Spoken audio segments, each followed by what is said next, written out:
Trust. Trust, in many ways, is a social currency. It has to be earned, and it can, of course, be spent. Goodwill can be exchanged for people's services. Borrowing is just rental, with faith it will be returned as the payment. And of course, nothing buys loyalty like mutual trust. If trust is a currency, then I was bankrupt. Not only was I a prime suspect in the murder of Kojiro Nakusawa, I had just revealed my true intentions to drive my fellow Ultimates into despair. In order to move forward, I had no choice but to claw my way up from zero and find some method of regaining credibility amongst my classmates. Otherwise, I would have no chance of guiding them toward the truth. I had only one weapon left at my disposal: pure logic. Before I explain how Kojiro Nakusawa orchestrated this killing, there's a few things I'd like to clear up first. Aww, you tease! I thought we were getting to the good part already. As it stands, I'm sure I must seem unreliable to you all. I'd like to amend that before we continue. Unreliable? Try outright crazy? Exactly!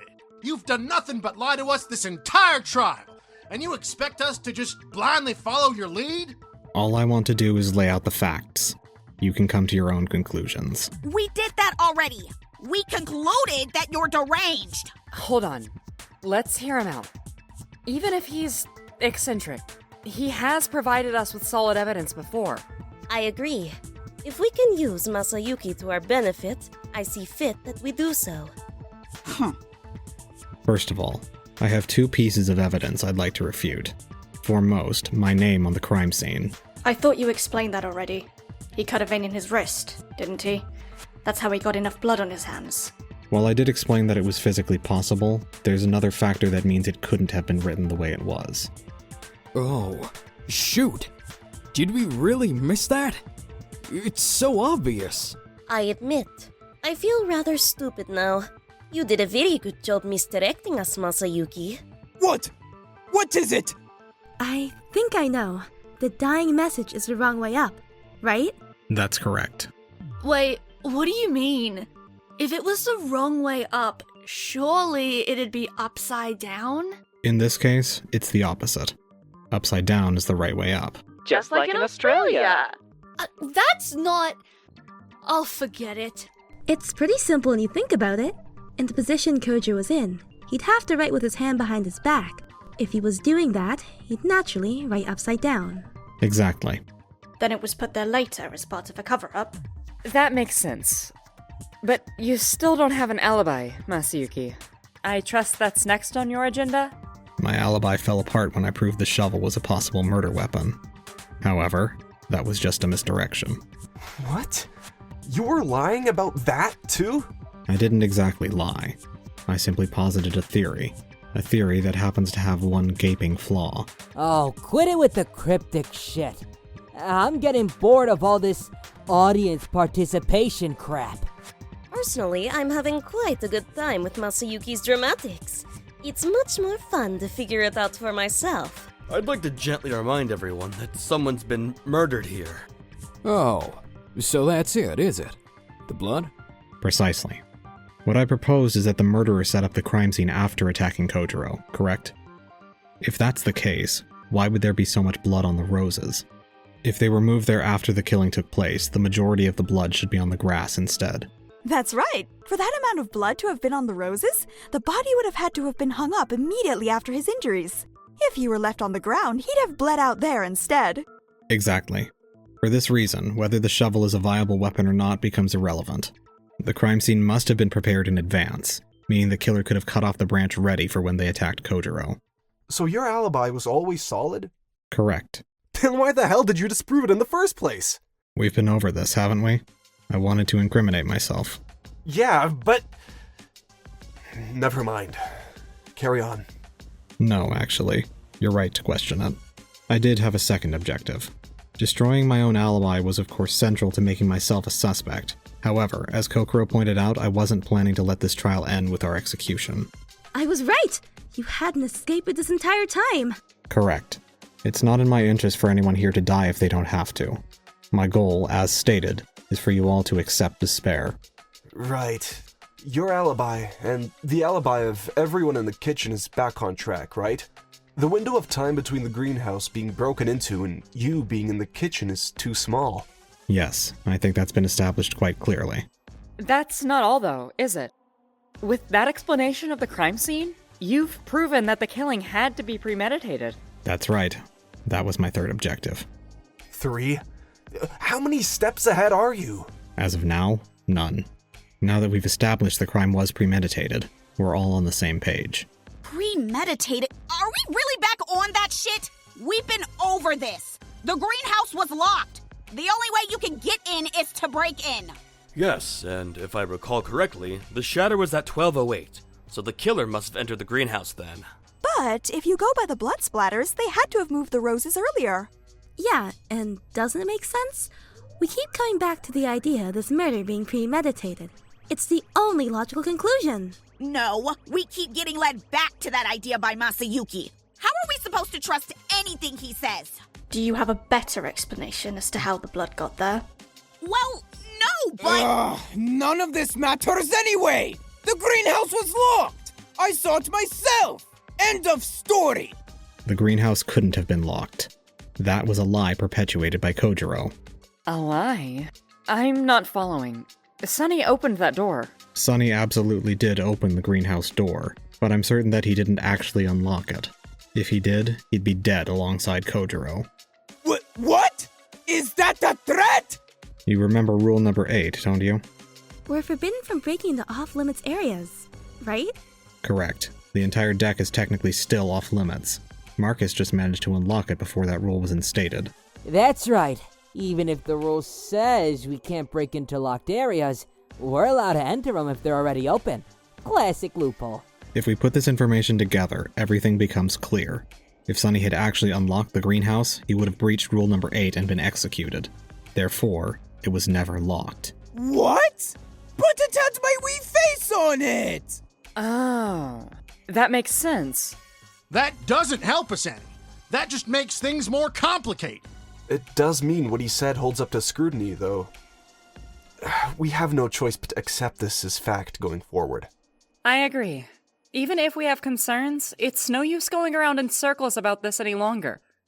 We're moving on, okay? It seemed at last I had clawed back a degree of trust from my peers. Through a combination of steadfast logic and the backing of the ever-reliable Hanamaki Hanagata, I had finally earned enough trust to purchase their willing attention. Only 2 people's gazes toward me wavered, Momiko Rain and, ironically, ji-yeong Park.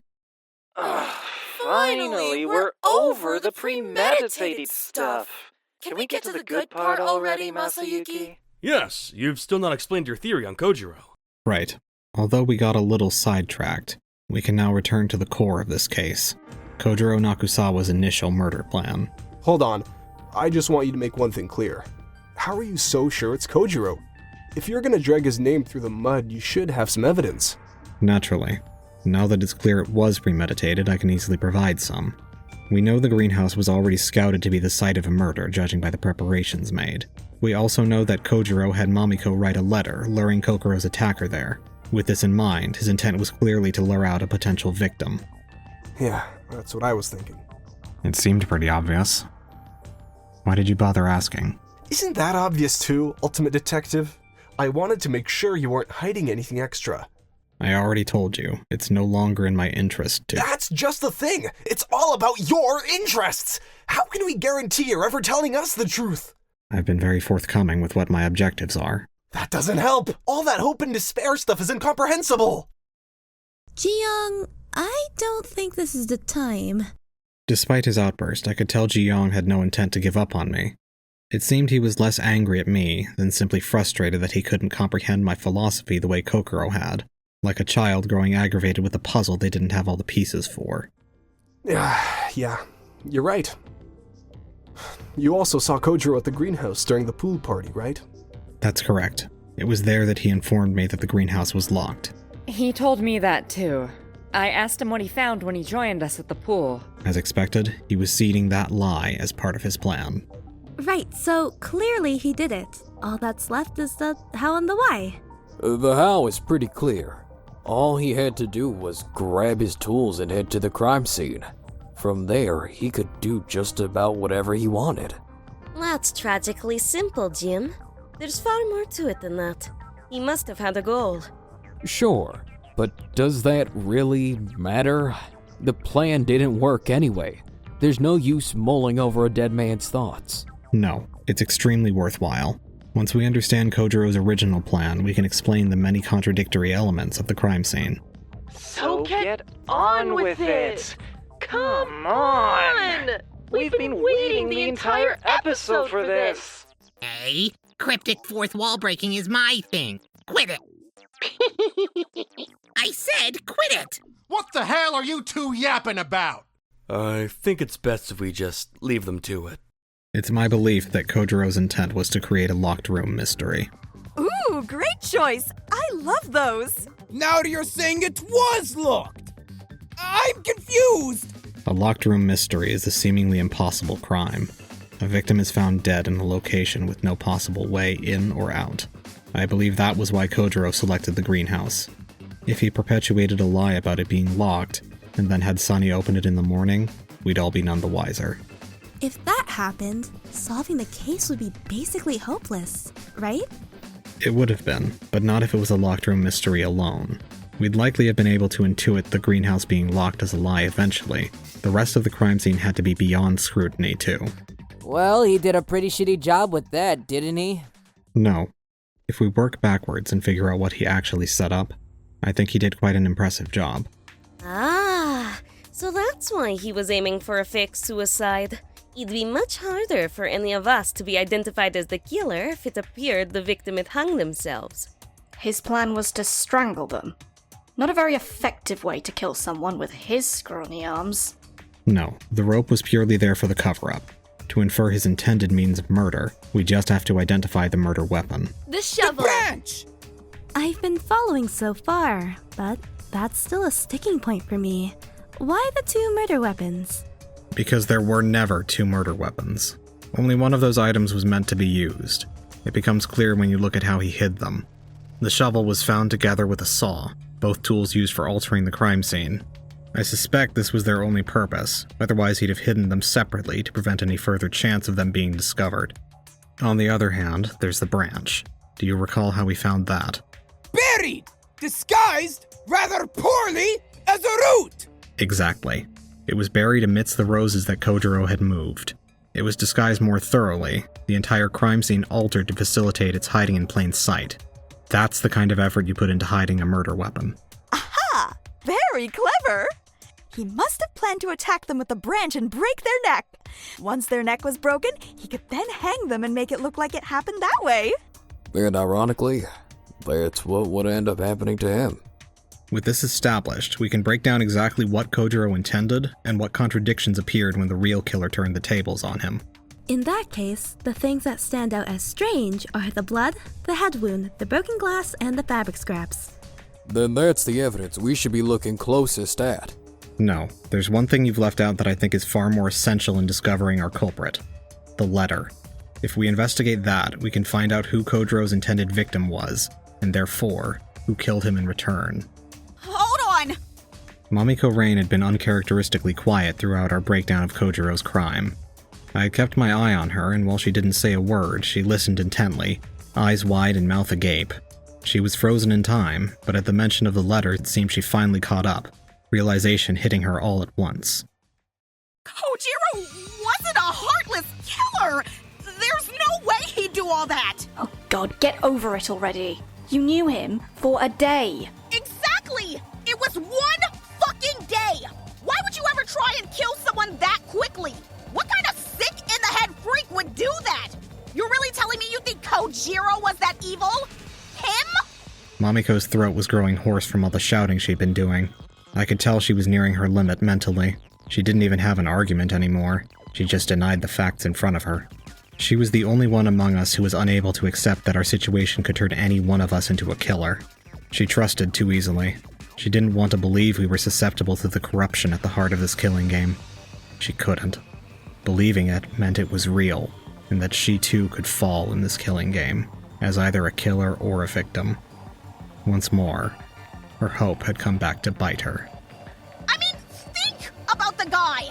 Maybe if it was someone weird or fucked up like Masayuki or Jiang Xiao, it makes sense. But him? The idol? Are you all stupid or something? Mamiko, no one wants to believe Kojo was a bad person. Maybe he wasn't. Either way, we have to at least explore the possibility if we want to make it out of this trial. You really think he could pull it off? Really? This genius multi-layered plan? Come on! He was an airhead! Didn't you ever see him on TV? He was stupid! No, he wasn't. Ji-yeong? Guys like him aren't idiots, Mamiko. I should know. I've met hundreds of them. Do you know why the best idols succeed? Because they can sing. Because they can dance. Sure, those are important, but there's something that matters way more in that line of work. Your ability to manipulate. Manipulate? It's not necessarily a bad thing. I just mean they need to be able to induce feelings in people, make them believe certain things about them, cultivate an image, a brand. Their entire careers live or die by reaching an audience. Idols without the capacity to reach people's hearts and puppeteer them by their strings, they don't make it very far. Only the smartest, the most manipulative, and the most cutthroat ever really make it. But he was so... Of course he acted exactly like he was on TV with you. You were a fan. No self-respecting idol would ever let their image fall in front of someone like you. He wouldn't do it in front of me either. I mean, a manager he could use to further his career. Why would he ever drop the mask? He was just doing his job? Performing. I wouldn't feel bad about it. To an idol, your career is everything. Even in this killing game, I doubt he'd ever be able to bring himself to disappoint a fan. Yeah! His career! Why would he ever throw away his career on something dumb like killing someone? Just imagine it. You give up countless hours of your life, keeping your body in top condition, learning to sing, dance, and most importantly, sell yourself. You have to cast aside your personality to be someone or something marketable. That's how Stardash has so many fans. The appeal to broad demographics. Young women like you specifically. They can't even have relationships, you know? Idols like him give everything in their lives to their job. And for what? To cultivate an audience. Then imagine that being taken away from you. The threat of living out the rest of your life in obscurity on this ship, unseen by the outside world. All that work you put in, that life you'd already given up, all going to waste. It makes sense now, doesn't it? Fuck! It can't be, right? If that's the case, then the letter... That's right. Kojiro was using you. He made you write the letter so he could frame you for the murder. You can't just come out and say it like that! It's the truth. You need to be sensitive about stuff like this. Oh, fuck off, both of you! It's not like I didn't think of that already. It's just... Mamiko... If that's true, then everything was a lie! I can't accept that! It's just so cruel! That's all I was to him? Some airheaded fan he can use to get away with killing somebody? That's so fucked up! After hours of maintained intensity, Mamiko's anger finally burned out. She had been at her peak for so long that she came crashing down all at once, fading into quiet, frustrated sobbing. Finally, acceptance came. She had been made a victim, played a fool, punished by her hope. The world was a cruel place, and the people in it were even crueler. Those truths came all at once, crushing her beneath them, until she could no longer fight back. Poor thing. Yeah, can we, give her a break or something? Nope! No leaving your pedestals until all your votes are cast. Let's get on with it and wrap this up, then. I can't stand the sound of crying. Right. As I said, Kojiro intended to frame Mamiko for the crime. For this reason, he had her write out the letter that called his victim-to-be to the greenhouse. Unfortunately, that letter wasn't addressed to anyone in particular. Hold on a second. I think there's another possibility. I hate to say this, but what if she wasn't framed? What? I'm just saying, we're basing a lot off of her testimony right now, but it's fully possible that she's the killer, right? I mean, the letter we found on him was in her handwriting. Wouldn't it make sense if she lured him out with it? I didn't do that! Maybe not, but it is a possibility. After all, why would Kojiro ever ask you to write the letter for him? It's not like we knew each other's handwriting. It seems like a pointless exercise. It would make more sense if you wrote it yourself. That stuck out to me as well, especially since the killing occurred on the first night. It's not like we'd get an opportunity to learn. But I did it! I swear I'm telling the truth! Mamiko floundered, so emotionally exhausted that mounting a defense was impossible. Left alone, she'd never be able to beat Hanamaki's assertions, so Kokoro stepped in to aid her.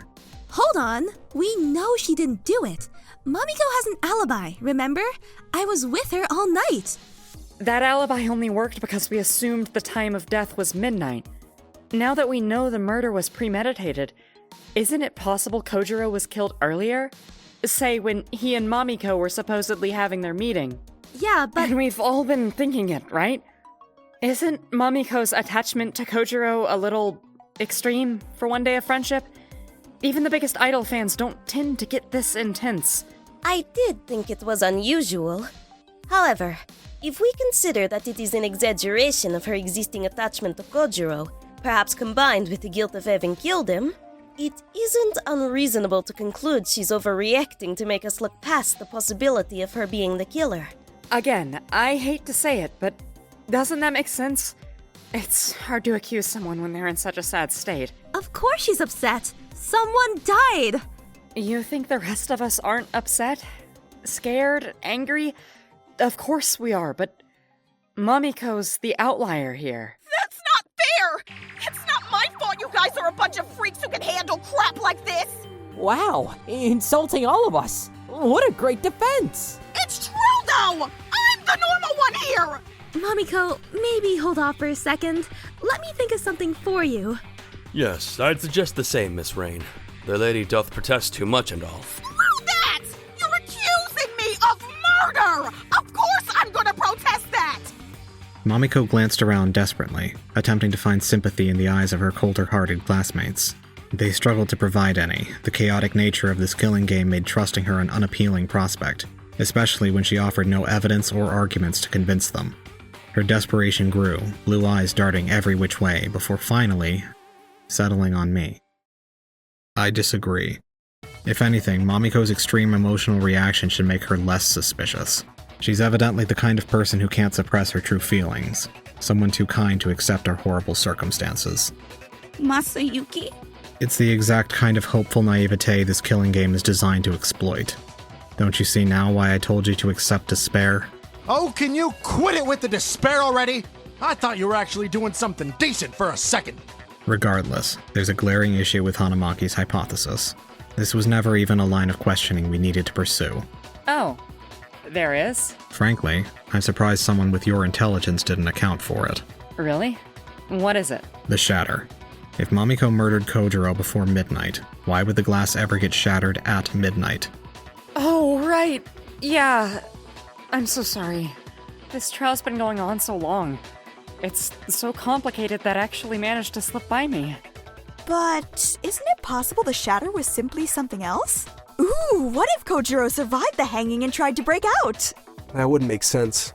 The glass shards clearly indicate the greenhouse was broken into. Not to mention the glass in his back. If he broke out rather than being pushed in, it would have been in his front. It makes no sense. Agreed. And the glass being in Kojiro's back at all indicates his time of death was around when the glass shattered. Mamiko has an alibi for that time. Aww, Hanamaki's theory was so fun, though. It's fine. I can accept when I'm wrong. I apologize, Mamiko. I just wanted to be as thorough as possible.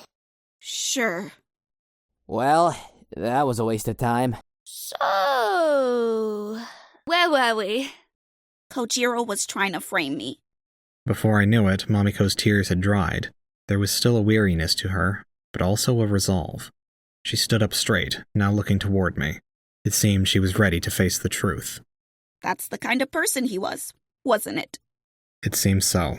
If I had to guess, he did it out of ruthless efficiency. Killing on the first night is basically a game of odds.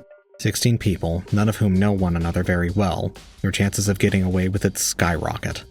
Distrust spreads more easily, and even if we manage to work together cohesively, there's still 15 possible suspects.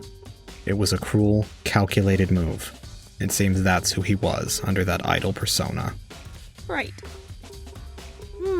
Interesting.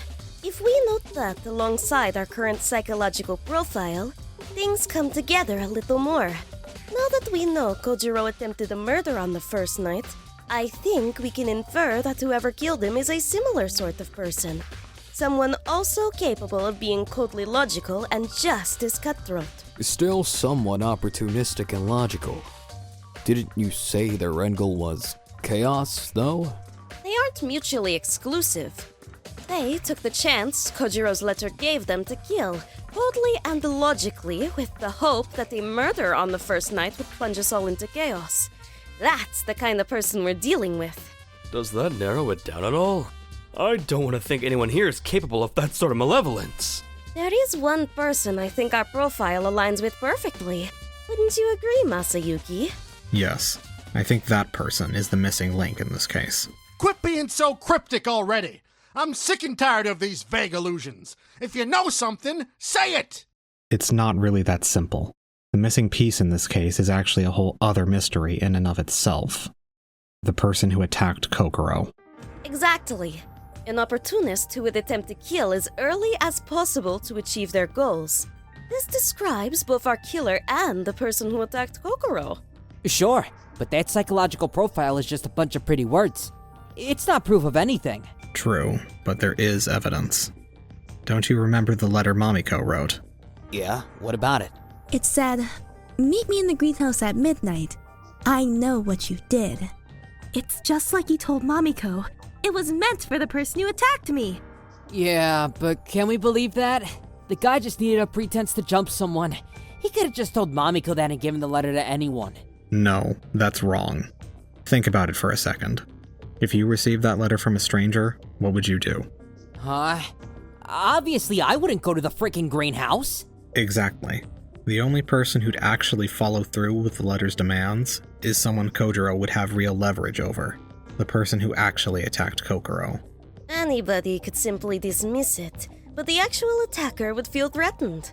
I'm surprised you'd overlook something so simple, Marcus. Sorry to let you down. Guess I'm only a genius 99% of the time. That's a very generous estimate. Then all we have to do now is figure out who attacked Kokoro? That'll solve the entire case? But how are we supposed to do that? It was pitch black. How can we rule anyone out? Whoever did it needs to up and confess already! What kind of a shameless individual would attack a poor, defenseless girl in the dark? Whoever you are, you've already damned yourself to hell! So hurry it up and repent already, before your soul is dragged to hell to be trodden upon by the clawed feet of Satan's legions! How rousing. I don't think they're going to just come out and confess, though, Mr. Honeywell. Obviously not. We're all going to hell anyway. Good people don't wind up in killing games, you know? Maybe someone used night vision goggles? That's a classic murder trick! The only person who wears anything like that is... Enigma! Nope. I can hardly see in this thing as is, let alone in the dark. Can we really take your word for that, though? Ooh! How about you let us try it on? Then we can find out! No. Aww. Besides, if you try to remove or tamper with my mask in any way, the bomb planted in it will go off. What? You've got the bomb?! What the fuck? That can't be allowed! Unfortunately, it is. Don't worry, it's not preferential treatment. If any of you decided to smuggle bombs in your clothes, I'd have happily allowed it. How come they get a bomb and I can't keep my pickaxe? I've only let you students keep what I deem essential for your continued lives on this ship. That's why I let Marcus keep his cane, too. Okay, fine.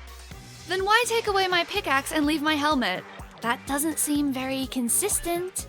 Take away your helmet and reveal the dark secret you're hiding under there? No way! That's a late game twist if I ever saw one. I'm not hiding anything under my helmet. You're making that up. Yes, perfect. Give us that juicy, juicy foreshadowing. Ugh, I'm really starting to hate this thing. It wasn't Enigma. They were the one who turned off the lights. You? You're the reason Kokoro got attacked. You're blaming me. For real. I didn't do anything. I just flipped a switch. One of you was black-hearted enough to take advantage of that and attack poor defenseless Kokoro. You knew what you were doing. Yeah, maybe. Still doesn't change the fact one of you made that choice. Remember what I said about good people and killing games? If it wasn't Enigma, then who did it? I can picture everyone's position in my head, but there was so much time between Kokoro being hit and the lights coming back on. It really could be anyone. That's right. It's basically impossible for us to figure out who truly attacked Kokoro. So this line of reasoning is a dead end? Not quite. I do have a theory. It's nowhere near airtight, but it's worth bringing up. I don't want this to be a loose end or an obstacle later. Okay. You're making it sound like this isn't pertinent to the case. It's not. Ultimately, the person who attacked Kokoro is irrelevant to the rest of this murder. All that matters is who Kojiro thought attacked Kokoro. And that is... The Enigma, obviously. If you had to pick anyone, it'd be the person who turned out the lights to begin with, wouldn't it? Otherwise, why would they turn the lights off at all? That makes a bit of sense, actually. Enigma was back with us after the lights went out too, so they'd still seem like a reasonable option. Exactly. And don't you recall that in the midst of everything, Kojiro shouted at someone? If I had to hazard a guess, it was Enigma, fumbling in the dark as they were returning from the light switch. Oh, wow. Full points. Yep, that was me. Hold on. If we've confirmed Enigma turned off the lights and then got close to Kokoro, why aren't we assuming that they're the attacker? The timeline adds up too. Kokoro got hit just after Kojiro yelled out, remember? How? What do you mean, how? They just smacked her. With what? Oh, right. Kokoro had a minor head wound, didn't she? Jiang Xiao, could a human make that barehanded? Nope. They'd have to have a weapon of some kind. No part of the human body could make a cut like that, sadly. Sadly? Exactly. Her attacker needed a weapon, and the only person who had such a weapon was... you. Marcus Dawson. Marcus? Hey, hold the fuck on. Just because I have a cane doesn't mean I go around smacking people upside the head with it. It was you who attacked Kokoro! No, you've got it all wrong. Opportunistic, intelligent. Quit it! It wasn't me, alright? Bullshit! It couldn't have been anyone else. I needed to stay upright. I can't stand without it. So how am I supposed to swing it at someone? That's not true, Mr. Dawson. I've seen you without it in our room. I'm sure it's not my place to comment, but it seems you mostly need it when moving significant distances, or upstairs and the like. Hey, fuck off. You're usually so quiet. Why are you piping up now all of a sudden? You too, Bug Eyes. You know damn well it wasn't me. I can vouch for you. Though, I don't believe it's definitive. Oh, come on. We're day ones. Literally. Back me up here. Are you certain? Yeah, man. Come on. While I cannot say with certainty that Marcus didn't attack Kokoro, I can confirm he was incapacitated when the lights came up. Incapacitated? How so? He had fallen down onto his backside. Could you put it in a less embarrassing way? Marcus had lost his cane. It had been discarded a few feet away from him. In the chaos of Kokoro's attack, no one else seemed to notice it. Yeah, and I didn't want to bring it up.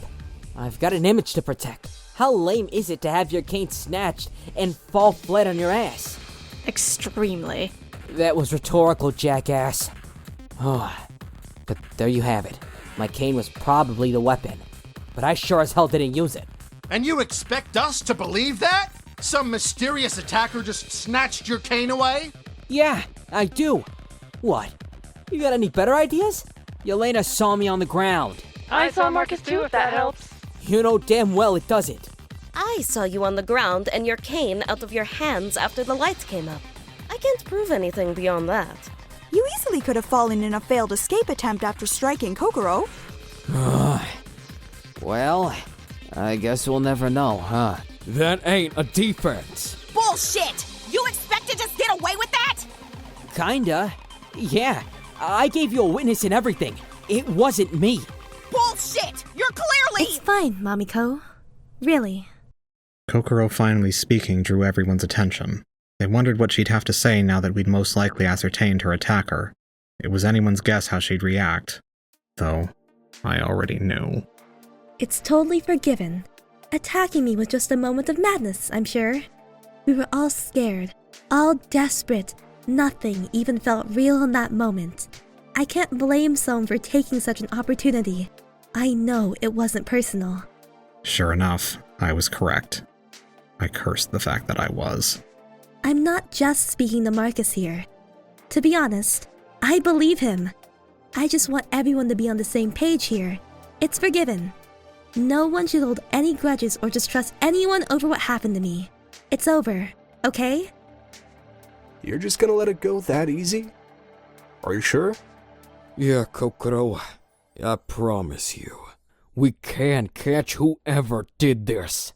Honestly, it's fine. I hate holding grudges. I know it's a bit selfish for me to tell everyone it's over just like that, but... No, you're right. What's done is done. No use worrying anymore. Right? Right! Now, can we move on already? I'm not a big fan of all this attention. Another inconceivable expression of hope from Kokoro Uehara. The worst part was the way the entire class followed her lead.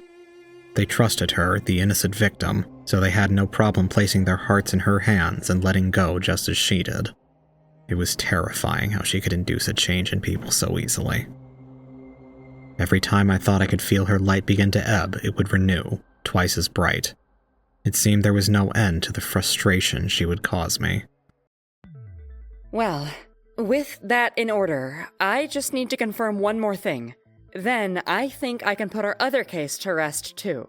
Really? You figured it all out? That depends. Did Kojiro see Marcus at all? Did he even get a chance? No, thank God. It was just a shrimp in the freak who saw me. Everyone else was looking at Kokoro. Well then... In that moment, something about Hanamaki shifted. She was always an upright and confident woman, but with just that deep breath inward, her presence became all-encompassing. Queen Bee was always an apt description of her. Everyone's eyes fell onto her immediately, deferring to her rule. In that case, it's you. Without a shadow of a doubt. She pointed at them, dealing a definitive first strike to her target. Huh? Me? Yes, you. The ultimate enigma. I'm certain that you're the one who killed Kojiro. Really? Let's go from the beginning. First of all, you have no alibi. You're the only person here who doesn't. The rest of us, we're all in the kitchen too close to the time of death, or can be vouched for by our roommates. No one else even had the opportunity. Oh, is it getting hot in here, or is that just me? Not to mention the psychological profile. You fit it, don't they, Elena? Befitting their name, it's hard to pin anything down. But I'd have to say yes. They've been known to opportunistically sneak off, and what was their little scheme with the lights if not manipulative and intelligent? That being said, I'd be hard-pressed to call them logical. Don't you remember what you said their overall goal was, though? It was chaos, remember? And who here embodies chaos more than the ultimate enigma? What other motivation could there be for the scheme with the lights? Their goal since getting here was to tear us apart by causing havoc. If that's their goal, wouldn't killing be a perfect way to achieve it? And as we've just established, there's the letter. By your own admission, you bumped into Kojiro just before Kokoro was attacked. That makes you the only logical recipient. Here's what I think happened. You received Kojiro's letter right after he made Mamiko write it. It demanded your arrival at midnight, but you decided to leave early and kill some time. I'm not sure how you spent it, But in that hour, you got it in your head that Kojiro was going to try and kill you, and that you could turn the tables on him. That's why the greenhouse was broken into, not out of. If Kojiro's plan went accordingly, he'd have lured you in through the entrance and killed you in the greenhouse itself. The fact you met outside it all proves your killer intent. If you went there with good intentions, you'd have met Kojiro head on, not lurk outside and force him to come to you. You planned to kill Kojiro the minute you received that letter. And as soon as the opportunity arose, you took it, knowing it would drive us all into chaos. We'd be pushed to our limit emotionally, all accusing each other and arguing, just like you've always wanted. Just like when you triggered the attack on Kokoro. Everything here lines up. There's no one it could be but you, the ultimate enigma. No one needed to speak to make it clear they were convinced. It was readily apparent. Not only were her arguments solid, she had something far more important, the trust of her classmates. Throughout our entire time on the S.S Vorpal, Hanamaki Hanagata was the one who brought order to the chaos. Ever reliable. Why would now be any different? Nothing to say to defend yourself. Not to know. You make a really good argument. If you have no defense, then repent for your sins, vile murderer! Confess! So, is that it? We just have to vote for them? Let's just get this over with. A little underwhelming, but the timeline adds up. Should we really be so quick to vote? We've been at it for hours already! I'm starving! Hang on! Don't you all remember what Masayuki said?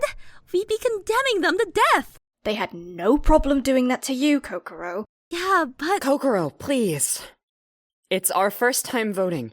It's always going to be a leap of faith. But what else could it be? In situations like this, we'll never really know for sure. We can never patch every hole or resolve every detail. Sometimes, we just need to have hope. Trust me on this, okay? No. That's wrong. Huh? We don't need a leap of faith here. That hope will only kill us in the end. Masayuki, get real for a second. I know you hate the idea of hope, but it's logically sound too. Is it really? Or is it just in your best interest that we think so? What? What's that supposed to mean? Why are you trying to end this trial so quickly? Are you accusing me of something? No, as I told you from the beginning. My only interest here is showing you all the cold, cruel truth. And the truth is, the Enigma's not the only suspect. But everyone else has an alibi. I don't. I never saw Masayuki, and he never saw me. Yeah, but we can trust you. There's nothing else tying you to this crime.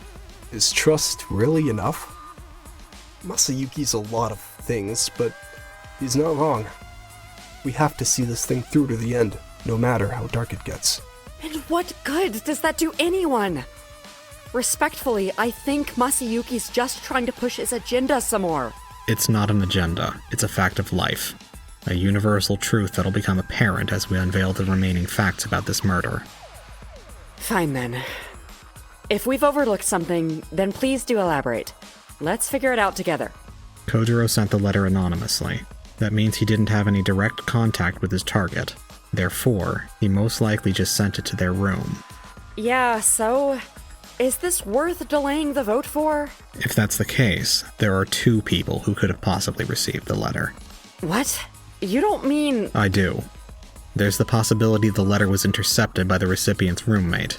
You, Hanamaki Hanagata. You are the other possible culprit.